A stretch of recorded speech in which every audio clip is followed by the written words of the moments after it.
Welcome, everyone. After this.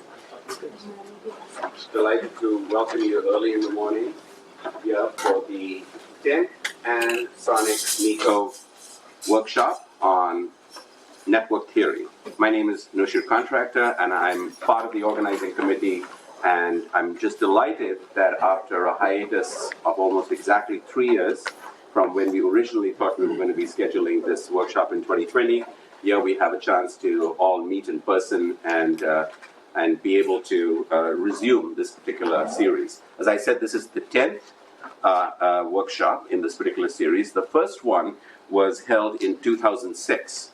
And two of the individuals who were very involved in helping get that started are here with us today, two Professor Emeriti, Janet Folk and Peter Manji, who helped co-found the original ANN-SONIC conferences in Los Angeles. So let's give them a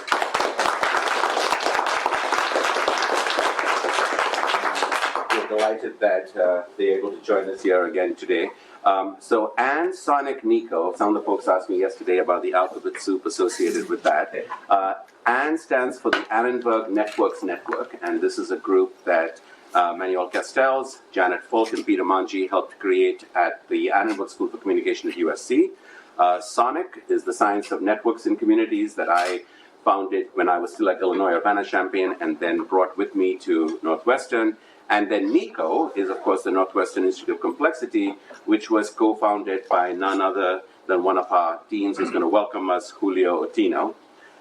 And so when the conferences over the years has talked, each one has been on a separate topic. The first one was on interdisciplinary approaches to social network theory, followed in 2010 by network multidimensionality in a digital age, and future ones were on network science meets web science, network science meets team science, network social movements, network meets the government sector and NGOs, peer production networks, wisdom in networks, brain science and social networks, which was held here in 2019.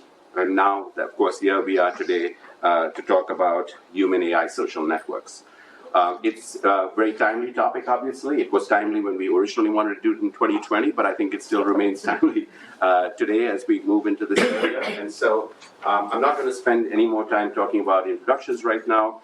It is my distinct pleasure to invite two out of the three deans who are helping us welcome you all to Northwestern for this event. First, I want to introduce Dean Francesca Cornelli, who is the dean here at Kellogg School of Management and is awash with success, as Northwestern's Kellogg was recently named as the #2 business school in the world, and she might tell you a little bit more about that. And so, without further ado, Francesca.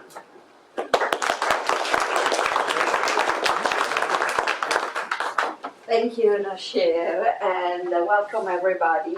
I am particularly delighted because when I arrived, I was attracted to come here because I thought Kellogg was such an interdisciplinary place and didn't do only traditional topics. And so I was delighted when I learned about NICO and looking forward to it. But of course, I had joined in fall 2019, and so clearly I had to wait for my 4th year to finally come out and welcome you all. But I really am energized by I looked at the agenda and what's happening, and I really love the idea of exploring also the human factor and how to interrelates to AI, data science, machine learning. I do believe also business school, without taking away from the other schools, obviously, but business schools are really at the intersection, and they can be really the gateway between the university and the business.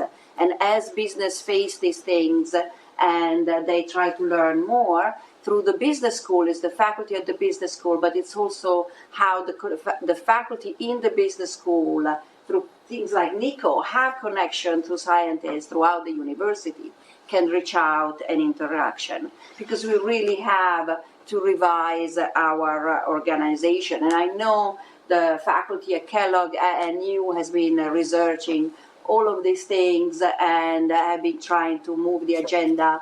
And we have had a tradition actually in our executive education, really training executives in how they really gap the bridge between the data scientist, for example, and the regular business function.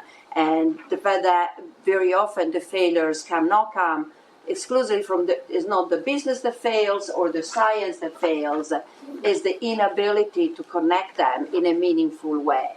And that's also why Julio and I, who is my fellow spirit, so I think we kind of exemplified, and Nico, I worked so well with Julio. We really created the MBAI, which is an MBA with a focus on AI, jointly offered by the McCormick School of Engineering and the Kellogg School of Management. And the idea is exactly how to teach people how to bridge that gap, how to interact. We really need, and it's I am a professor of finance. I still do old style finance, although my field is being transformed.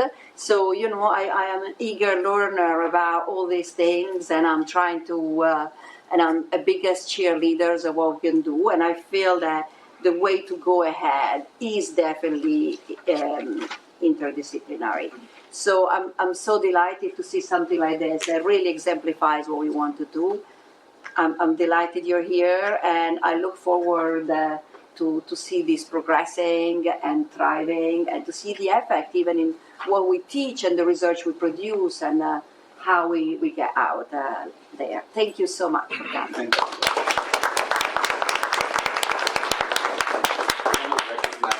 Some of our co-organizers who've been involved in creating this workshop today. In the audience with us today is, of course, my colleague here, Brian Lutzi from Kellogg, Paul Leonardi, Lindsay Young, Marlon Twyman, and Peyton. All these folks you'll get a chance to thank personally over the course of the next day and a half. And now, Brian, if you could take the stand to introduce our next Absolutely. speaker. Good morning, everybody. So great to see you. This has been a long time coming. And anybody who's put one of these things together know that there's so much you got to do in the background to make all of this happen. And to finally see it for real is very, very satisfying. It's going to be my job to interview Julio Ottino. I don't know how many of you know him, but he's a very, very special person. And there's so many things you could say about him. He's a fantastical researcher. He's published in all the best places, very, very big ideas. And you can look all of that up, and all of that's really done in his area of study, which is chemistry. But there's another side to Julio, and that is that I would say Julio is probably one of the most impressive visionaries I have ever met in my entire life, and I really mean that very deeply. When I first got started in this business, like 25 years ago, I always thought that visionaries were people who could see the future. And Julio really taught me something different, which was, that's probably impossible, seeing the future. I don't know anybody who could do that. It's a misnomer. But Julio kind of sees the here and now better than everybody else. And I really come to see that as vision. And I don't know how he does it. I'd love to find out. Maybe you could tell us today. We'd all benefit from it. But, what are some instantiations of that? The man has been the most incredible institution builder here at the university. He built the Siegel Center of Design, which was really early to the table on design thinking. Now, everybody does design thinking.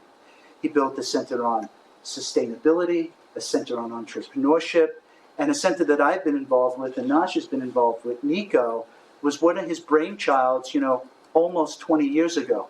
Before network science hit really big, before people were thinking about computational work in social science, Julio was there. He really did see the vision. And as Francesca just mentioned, the two of them partnered together to create the first MBAI program, really trying to integrate MBA teaching, the traditional MBA teaching, with the introduction of AI, which is going to affect the DNA of every business on the planet, even us.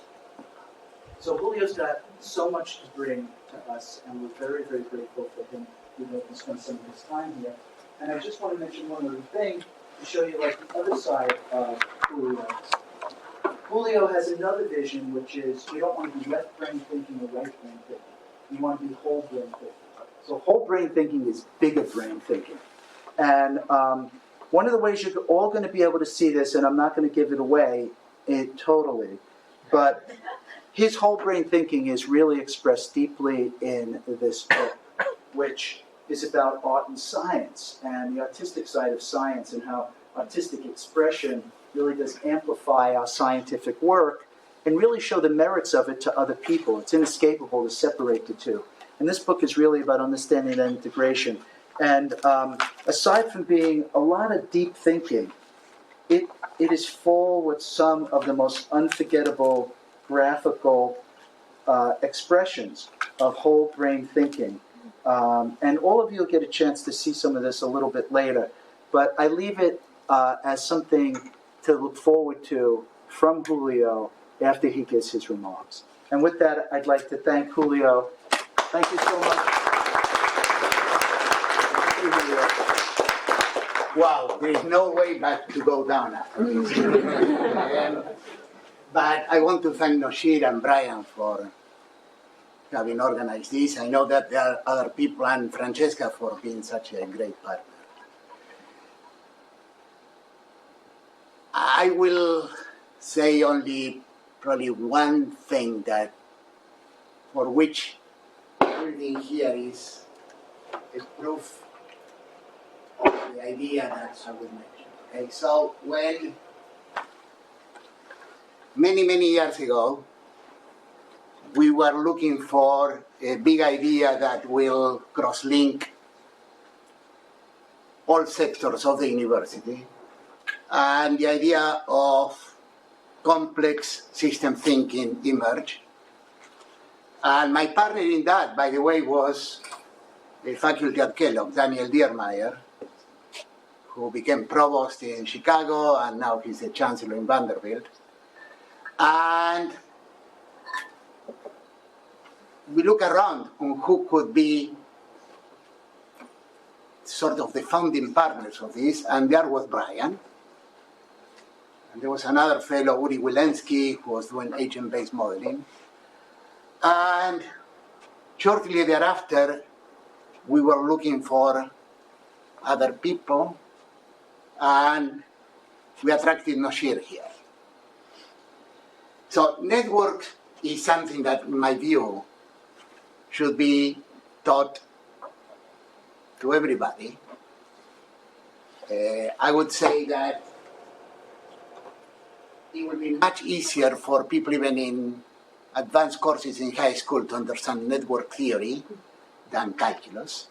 I don't think you can understand the world now without having some appreciation of networks. But the point that I want to make is, for this audience I don't have to explain this, the function of a leader is to provide conditions for successful leadership. And after Brian and Noshir started being like the founding partners of NICO, what you have here is a manifestation of what can happen when you have a good idea and provide the conditions for successful emergence.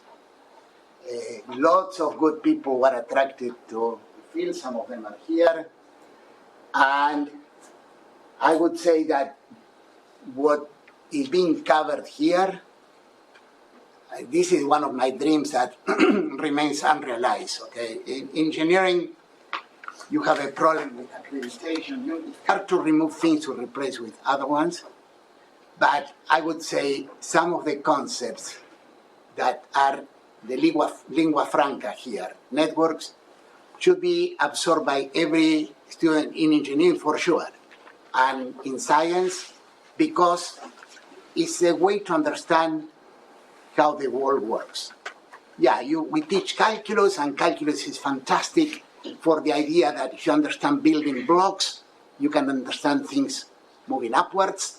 Okay, it worked for a long, long while in physics, the reductionist approach. Okay, but there are limits to this, so you have to complement that to this picture with ideas emerging from complex system thinking, and network is at the top of the list. So I'm delighted that this has happened, and it's my pleasure to add my welcome along with Francesca. Thank you so much for taking the time to be here.